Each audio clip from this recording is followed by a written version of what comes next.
በ14ኛው ተከታታይ መጨረሻ ላይ የተከሰከሰው እውነት እንደተካተለ እሳት ሲበራ ተከታታይ 15 በግልጽ የሚሰማ ድንገት ይጀምራል። አኪሽ በሽጉጥ ውስጥ የተገኘውን ማስረጃ እየተመለከተ በእንባ እና በቁጣ ተዋህዶ ይቆማል። በመቶ ፎቶዎች መካከል ተደብቆ ያለው የአባቱ ድንገተኛ መልእክት በሕይወቱ ሁሉ የማይረሳው ቁልፍ እንደሚሆን ይታያል። በመልእክቱ ውስጥ ከስት ስሞች መካከል ሃይደር የዋና የሚያስደንቀው ነው። ነገር ግን አባቱ በግልጽ ከሌላ አካል በሁሉም ትኩረት የተሳተፈ መሆኑን እየተናገረ ነበር። አቲሽ ይህን ሲያነብ ውስጡ ያለው የጭንቀት ኃይል በሙሉ ይፈነዳል። በትክክል ለመጀመሪያ ጊዜ የእውነትን ሁሉም ሰንጠረዥ የሚያይበት ወቅት ይደርሳል።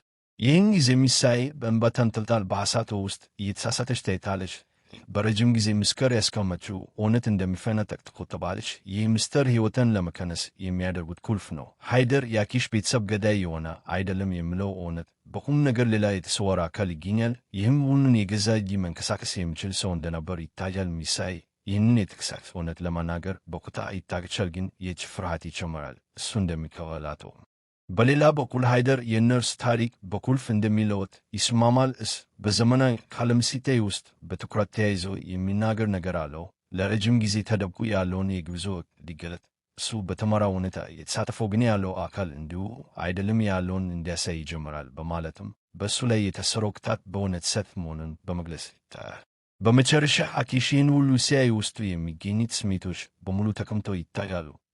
ከእምባ የተሳሳተ የፍቅር እሳት እርሱ በእርግጥ ሁሉን መቀየር የሚያስፈልገው ቀን እንደደረሰ ይስማማል። ይህ ተከታታይ በምንም ያልተጠበቀ ክልድ የትንቢት ቀንበር ይጠበቃል። ሁሉም ፍቅር ተቃውሞውን የተደበቀ ምስጢር እንዴት እንደሚፈነዳ በ15ኛው ተከታታይ ይታያል።